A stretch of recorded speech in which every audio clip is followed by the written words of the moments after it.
গতকাল finance minister budget পেশ করলেন এবং সেক্ষেত্রে আমরা দেখলাম বাজেট চলাকালীনই মার্কেটের মধ্যে কিন্তু একটা ভালো সেলিং দেখেছি। যদিও স্ট্রং সাপোর্টের জায়গায় এসে মার্কেট আবার সেখান থেকে বাউন্স করে ওপরের দিকে ক্লোজিং পেয়েছি। তো বাজেটে অনেক বিষয় নিয়ে আলোচনা হয়েছে, তারই মধ্যে থেকে কয়েকটা বিষয় আমি আজকের ভিডিওয়ে আলোচনা করব। তাহলে ভিডিওটা শুরু করা যাক। আমি নিরুপমা শেয়ার শেখো চ্যানেলের পক্ষ থেকে সকল বন্ধুদের স্বাগত জানাই। আর চ্যানেলটা যদি সাবস্ক্রাইব না করে থাকেন তাহলে অবশ্যই চ্যানেলটা সাবস্ক্রাইব করে নেবেন আর পাশে থাকা বেল আইকনটা প্রেস করে রাখবেন। আমি ভিডিও আপলোড করার সাথে সাথে আপনাদের কাছে ভিডিওটা পৌঁছে যাবে। ভিডিও শুরু করার আগে আমি আমার কমেন্ট সেকশনের একটা কমেন্ট নিয়ে একটু আপনাদের সাথে ডিসকাস করতে চাইছি, এবং এটা এই কারণেই ডিসকাস করছি যে আমরা যখন ট্রেডিং করব আমাদের রুলসগুলো কিন্তু খুব ভালো করে ফলো করতে হবে। তো 18 জুলাই উইপ্রো স্টকটা নিয়ে আলোচনা করেছিলাম টেলিগ্রামে। সেখানে স্টপ লস হিসেবে 563 টাকা দিয়েছিলাম এবং তখন কারেন্ট প্রাইস ছিল উইপ্রোর 570 টাকা। আমরা এই স্টকটাকে দেখেছি 19 জুলাই এই স্টকের যে স্টপ লস সেটা কিন্তু হিট হয়ে যায়, এবং 19 জুলাই মার্কেট আওয়ার্সের পর উইপ্রোর রেজাল্ট আসে এবং তার এফেক্টটা আমরা 22 জুলাই দেখেছি এবং সেখানে একটা বড় ডিক্লাইন আমরা উইপ্রো স্টকের মধ্যে দেখতে পেয়েছি। তাই যখনই আমাদের এই স্টকের স্টপ লস হিট হয়ে যাবে তখনই কিন্তু সেই স্টক থেকে বেরিয়ে আসতে হবে, কারণ আমরা 19 জুলাই দেখেছি যে উইপ্রোর ভেতরে যে স্টপ লসটা আমি সেই টেলিগ্রাম চ্যানেলে আলোচনা করেছিলাম সেটা কিন্তু হিট হয়ে গিয়েছিল। তো যদি আমার যে ভিউয়ার্স তিনি যদি সেখানে বেরিয়ে আসতেন তাহলে কিন্তু তাকে এতটা লসের মুখে পড়তে হতো না। তো সেই জন্য ট্রেডিং করার জন্য কিন্তু আমাদের স্টপ লসটা খুব ভালো করে ফলো করতে হবে। আমি রিসেন্ট একটা স্টপ লস নিয়ে ভিডিও আপনাদের সাথে শেয়ার করেছিলাম। যদি সেই ভিডিওটা মিস করে যান তাহলে অবশ্যই ভিডিওটা একবার দেখে নিতে পারেন। আমি ডেসক্রিপশানের লিঙ্ক দিয়ে রাখবো, এছাড়াও এন্ড স্ক্রিনেও কিন্তু এই স্টপ লসের ভিডিওটা আমি দিয়ে রাখবো, আপনারা চাইলে ওখান থেকে দেখে নিতে পারেন। আর নেক্সট যে পয়েন্টটা, আমরা যদি 10টা ট্রেড করি তার মধ্যে আমাদের 4টে ট্রেডে কিন্তু লস হবেই। তাই যখনই স্টপ লস হিট হবে তখন কিন্তু স্টক থেকে বেরিয়ে আসতে হবে, তখন আর ওয়েট করলে হবে না, আমাদের বড় লসের মুখে পড়তে হবে। বাজেট নিয়ে যে আলোচনাটা করব সেটা নিয়ে আসছি। প্রথম আমরা দেখলাম যে ফিজিক্যাল ডেফিসিট খুব ভালো দেখানো হয়েছে, সেটা হচ্ছে 4.9%। যেহেতু আমাদের গভর্নমেন্টের রেভিনিউ কিন্তু খুব ভালো আর্ন হচ্ছে, সেক্ষেত্রে আমরা দেখতে পাচ্ছি ফিজিক্যাল ডেফিসিট কিন্তু অনেকটা নিচের দিকে চলে আসছে। সেই জন্য যেটা অনুমান করা হয়েছিল 5 অথবা 5.1% থাকবে, সেক্ষেত্রে দেখা গেল আরও নিচে এসেছে, সেটা 4.9%-এর কাছে। এটা একটা খুবই ভালো পয়েন্ট। ক্যাপেক্স অর্থাৎ ক্যাপিটাল এক্সপেন্ডিচার যেটা দেখানো হয়েছে সেটা হচ্ছে যেটা এন্ট্রিম বাজেটে দেখানো হয়েছিল সেই একই কিন্তু এবারেরও যে ফাইনাল বাজেটে সেই একই ক্যাপিটাল এক্সপেন্ডিচার দেখানো হয়েছে, সেক্ষেত্রে কিন্তু কোনো বাড়ানো হয়নি। গভর্নমেন্টের এত রেভিনিউ আর্ন হয়েছে কিন্তু সেক্ষেত্রে ক্যাপেক্স কিন্তু খুব একটা কিছু বাড়েনি। সেখানে আমরা দেখছি 11.11 লাখ করোড়ই রয়েছে। এবার আসছি ক্যাপিটাল গেন ট্যাক্সে। ক্যাপিটাল গেন ট্যাক্সের মধ্যে ফার্স্ট আসছি long term capital gain tax, যেটা আমাদের 10% ছিল সেটাকে এখন বাড়িয়ে 12.5% করা হয়েছে। অর্থাৎ আগে যেটা ছিল লিমিট ছিল 1 লাখ টাকা, সেই লিমিটকে এখন বাড়িয়ে 1,25,000 করা হয়েছে। 1,50,000 টাকা আপনার ইনভেস্টমেন্ট থেকে, লং টার্ম ইনভেস্টমেন্ট থেকে ইনকাম হয়ে থাকে, সেখানে 1 লাখ টাকা বাদ দিয়ে 50,000 টাকার ওপর আপনাকে 10% ট্যাক্স পে করতে হতো। 1 বছরের ওপরে যেসব লং টার্ম ইনভেস্টমেন্ট আছে সেখান থেকে যদি আপনার 1,50,000 টাকা ইনকাম হয়, সেখান থেকে 1,25,000 টাকা বাদ দিয়ে 25,000 টাকার ওপর আপনার 12.5% ট্যাক্স পে করতে হবে। নেক্সট আসছে short term capital gain tax. Short term capital gain ট্যাক্সের ওপর কিন্তু একটা খুব বড় ট্যাক্স ইনক্রিজ করেছে আমাদের government. Short term capital gain tax বলতে যেগুলো আমাদের 1 বছরের আগে যেসব ইনভেস্টমেন্ট আমরা সেল করে প্রফিট নিতাম, সেই সব ইনভেস্টমেন্টকেই শর্ট টার্ম ক্যাপিটাল গেন ট্যাক্সের আওতায় পড়ে। তো 1 বছরের নিচে যেসব ইনভেস্টমেন্ট থেকে আপনার প্রফিট হয়েছে সেখানে আপনাকে আগে যেটা ছিল 15% হারে ট্যাক্স পে করতে হতো, সেটাই এখন বাড়িয়ে করা হয়েছে 20% ট্যাক্স, অর্থাৎ 5% বৃদ্ধি করেছে। তো এটা আবার এই যে এটা এফেক্ট কবে থেকে হবে, 23শে জুলাই 2024 থেকে এফেক্ট হতে শুরু করে দিয়েছে। অর্থাৎ আপনি যদি 23শে জুলাই মর্নিংয়েও কোনো এরকম শর্ট টার্ম ক্যাপিটাল গেন ট্যাক্সের আওতায় কোনো স্টক সেল করে থাকেন, তাহলে আপনাকে ওই 23শে জুলাই থেকেই আপনাকে কিন্তু 20% হারে ট্যাক্স গভর্নমেন্টকে পে করতে হবে। স্টক মার্কেট থেকে কিন্তু আমাদের গভর্নমেন্টের একটা খুব ভালো ইনকাম আসে।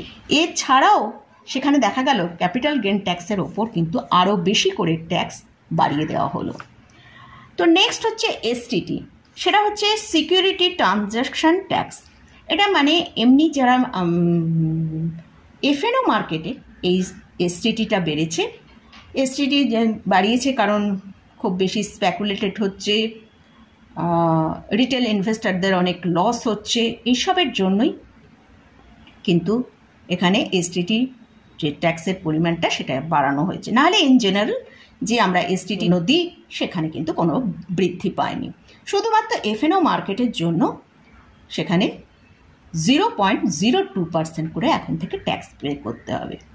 অর্থাৎ মোটামুটি এখানে বোঝা যাচ্ছে গভর্নমেন্ট চাইছে যে ইনভেস্টমেন্ট পারপাসেই কিন্তু স্টক মার্কেটে কাজটা হোক। ট্রেডিংয়ের জন্য যে কাজটা হয় তো সেক্ষেত্রে অনেক বেশি কিন্তু ট্যাক্স পে করতে হচ্ছে। ট্রেডিং মানুষ মানে করতে গেলে তাকে অনেক বেশি গভর্নমেন্টকে ট্যাক্স পে করতে হবে। এরপর গোল্ড আর সিলভারের ক্ষেত্রে আমরা দেখলাম সেখানে কিন্তু মানে 6% কাস্টম ডিউটি কমিয়ে দেওয়া হলো। গোল্ড এবং সিলভারে 6%, প্ল্যাটিনামের ক্ষেত্রে 6.4%। এবং এর জন্য আমরা গতকাল মার্কেটে গোল্ড এবং সিলভারের দাম অনেক বেশি নিচে চলে এসেছে, সেটা আমরা দেখতে পেয়েছি মার্কেট আওয়ার্সে। গভর্নমেন্ট চাইছে যে ফিজিক্যাল গোল্ড মানুষ কিনতে, মানে আমরা এই যে স্টক মার্কেটটা এতটা বেশি মানুষ ইন্টারেস্টেড হচ্ছে, সেই জন্য প্রত্যেকটা অ্যাসেটস ক্লাসকে বুস্ট করার জন্য কিন্তু গভর্নমেন্ট এই গোল্ডে যে কাস্টম ডিউটিটা এতটা কমিয়ে দিয়েছে, সেটা কিন্তু একটা পয়েন্ট যে তারা চাইছে মানুষ গোল্ডের মধ্যেও ইনভেস্টমেন্ট করুক। কিন্তু গোল্ডে যে আপনি ইনভেস্টমেন্ট করবেন সেখানে দেখা যাবে যখন সেল করতে যাচ্ছেন সেখানে বিভিন্ন আপনার যে মেকিং চার্জ পড়েছে সেটাকে আপনাকে বাদ দেবে। এছাড়াও কী রকম গোল্ড আছে কি আছে অনেক কিছু বাদ দিয়ে যখন সেই ভ্যালুয়েশনটা আপনার কাছে এসে পৌঁছাবে দেখা যাবে সেখানে কিন্তু খুব একটা বেশি পার্সেন্টেজ আপনার প্রফিট থাকছে না। তাই আমার মনে হয় এই গোল্ড সিলভারের থেকে স্টক মার্কেট একটা বেস্ট অপশান। এবারে আসছি যে ইনকাম ট্যাক্সের কীরকম কী স্ল্যাব হয়েছে নিউ যে রেজিমে, সেইটা একটু দেখে নেব। যাদের ইয়ারলি ইনকাম 3 লাখ টাকা তাদের জন্য কোনো ট্যাক্স পে করতে হবে না। যাদের 3 লাখ থেকে 7 লাখ টাকার মধ্যে যাদের ইনকাম তাদের 5% হারে ট্যাক্স পে করতে হবে। যাদের 7 লাখের ওপর থেকে 10 লাখের মধ্যে যাদের ইনকাম তাদের 10% পে করতে হবে। যাদের 10 লাখের ওপর থেকে 12 লাখের মধ্যে তাদের 15% ট্যাক্স পে করতে হবে। আর যাদের 12 লাখের ওপর 15 লাখের নিচে যাদের ইনকাম তাদের 20% হারে ট্যাক্স পে করতে হবে। আর যাদের 15 লাখের ওপর তাদের 30% হারে ট্যাক্স পে করতে হবে। তো এছাড়াও স্ট্যান্ডার্ড ডিডাকশনের ক্ষেত্রে আমরা দেখেছি যেটা 50,000 টাকা ছাড় ছিল সেটাকে বাড়িয়ে 75,000 টাকা করা হয়েছে। তো এই যে নতুন যে ট্যাক্সের স্ল্যাবটা হয়েছে সেটা বলছে যে সাধারণ মানুষের হাতে বেশ কিছুটা মানে এই ট্যাক্সের পয়সাটা সেভ হবে, প্রায় 17,500 টাকার মতন তাদের কাছে ইয়ারলি একটা সেভ হবে। তো এই টাকাটা তাদের অনেকটা অন্যান্য কাজে তারা লাগাতে পারবে। মোটামুটি এটা এইগুলো গেল যেটা আমরা ট্যাক্সের ক্ষেত্রে দেখতে পেয়েছি। এরপরে আমরা মার্কেটের যে বিভিন্ন সেক্টরের ওপর কীরকম অ্যালোকেশন কোথায় কোথায় ভালো হয়েছে সেটা একবার দেখি। সেখানে আমরা দেখতে পাচ্ছি সেমিকন্ডাক্টরের ক্ষেত্রে অ্যালোকেশন ভালো এসেছে, কনজামশনের ওপর, ইনফ্রাস্ট্রাকচারের ওপর, রিনিউয়েবল এনার্জির ওপর আর সোলার প্যানেলের ওপর ভালো এনার্জি মানে অ্যালোকেশন এসেছে। তো মোটামুটি এই সব স্টকের ওপর যদি ভালো স্টককে বেছে এইসব স্টকে ইনভেস্টমেন্ট করা যেতে পারে। এছাড়াও আমরা রেল, ডিফেন্স, পাওয়ার এইসব সেক্টর নিয়ে অনেক কিছু আলোচনা শুনেছিলাম, কিন্তু ততটা কিন্তু এখানে যে বিশেষ কিছু অ্যালোকেশন হয়েছে সেরকম আমরা কিছু দেখতে পাইনি। তো মোটামুটি বাজেট আমার মোটামুটি যেরকম লেগেছে একটা মিক্সড বাজেটই হয়েছে। ক্ষেত্রে যেমন এমপ্লয়মেন্টে ব্যাংককে বুস্ট করার জন্য বিভিন্ন প্ল্যানিং করা হয়েছে, সেগুলো ঠিকঠাকই আছে। আর অনেক কিছু ডেভেলপমেন্ট করার জন্য সেখানেও কিছু অ্যালোকেশনের কথা হয়েছে, সেই সব ঠিক আছে। কিন্তু আমাদের স্টক মার্কেটের ক্ষেত্রে কিন্তু অনেক বেশি আরও ট্যাক্স বাড়িয়ে দেওয়া হয়েছে, যেটা ট্রেডিংয়ের ক্ষেত্রে কিন্তু প্রবলেম তৈরি হতে পারে। মার্কেটের জন্য কিন্তু এই ক্যাপিটাল গেইন ট্যাক্সটা একটা বেশ বড় নেগেটিভ নিউজ, এটা আমার মনে হয়। এটাই মোটামুটি আমরা বাজেটের মধ্যে দেখতে পেলাম। তো এই বাজেটের পর আমরা মার্কেটে আজকেও দেখছি একটা বড় সেলিং এসেছে, যেখানে নাকি নিফটিকে আমরা দেখলাম 24,300-র কাছাকাছি লো তৈরি করেছে। ঠিক আছে, নিফটি যতক্ষণ না 24,050-কে ব্রেক করে নিচে আসছে ততক্ষণ কিন্তু মার্কেটে এই সেলিংটা এলেও আমরা উপরের দিকে একটা ক্লোজিং পাচ্ছি। তো আমাদের সব থেকে ভালো করে ওয়াচ করতে হবে 24,050-কে ব্রেক করে যদি নিচে যায় এই লেভেলটাকে ফলো করতে হবে। যদি এই লেভেলের নিচে যায় সেক্ষেত্রে কিন্তু আমরা আরও বড় সেলিং দেখতে পেতে পারি। আর আরেকটা কথা, উইপ্রোর ওই যে স্টকটা নিয়ে আলোচনা করলাম, তো সেখানে একটা কথা আমার মিস হয়ে গেছে, যে উইপ্রো আজকেও আমরা দেখলাম যে 500 টাকার কাছেই কিন্তু একটা ঘোরাফেরা করছে।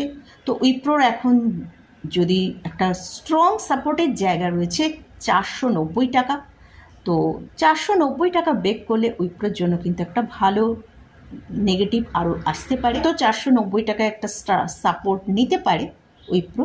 তো দেখা যাক কি হয়। তো মোটামুটি এইসব বিষয়গুলো নিয়ে আলোচনা করলাম। মোটামুটি আজকের মতন ভিডিওটা এখানেই শেষ করছি। ভিডিওটা যদি ভালো লাগে অবশ্যই লাইক করবেন, শেয়ার করবেন, সাবস্ক্রাইব করবেন। ধন্যবাদ।